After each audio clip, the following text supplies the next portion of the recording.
ప్రమాణం మాత్రమే చేసింది, ఇంకా సంతకాలు కావాలి, కోర్టుకి వెళ్ళాలి. అబ్బా అన్నీ అవుతాయి, మాట్లాడకండి. ఫోన్ కలిసింది.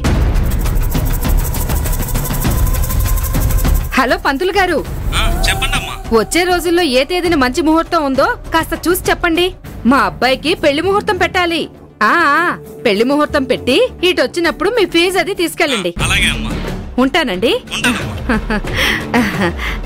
నాన్న డీజే, నీ పెళ్లి ఇప్పటికోకి అవబోతుందిరా.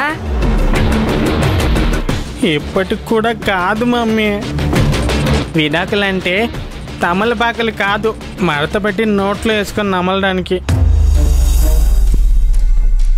కోర్టుకి వెళ్ళాలి, జడ్జి గారు ఇద్దరి అభిప్రాయాలని తెలుసుకోవాలి. ఆయనకి వాళ్ళిద్దరి అభిప్రాయాలు నచ్చకపోతే 6 నెలలు ఆగమని చెప్పొచ్చు. ఆ తర్వాతే విడాకులు ఇస్తారు. ఒకవేళ ఆ టైంలో ఇద్దరు కలిసిపోతాము అంటే ఇంక అసలు విడాకులే ఇవ్వరు. నీ నోటికి మంచి మాటలే రావారా? ఇదంతా నీ మంచి కోసమేగా చేసేది.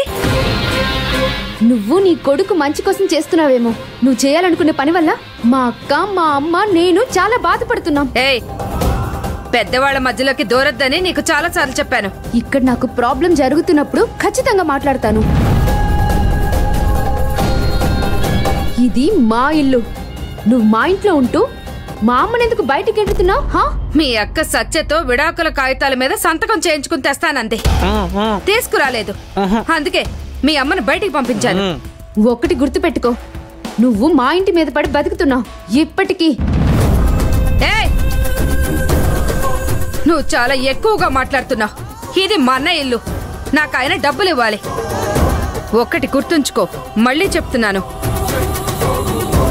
మీ అక్క సత్యతో విడాకుల పత్రాల మీద సంతకం చేయించలేదో నిన్ను మీ అమ్మని ఏం చేస్తానో చెప్పను, చేసి చూపెడతాను. నువ్వు బాగా గుర్తుపెట్టుకో, మా తల్లి బిడ్డల మధ్యలోకి నువ్వు తగుదినమ్మా అంటూ వచ్చావనుకో, జాగ్రత్త.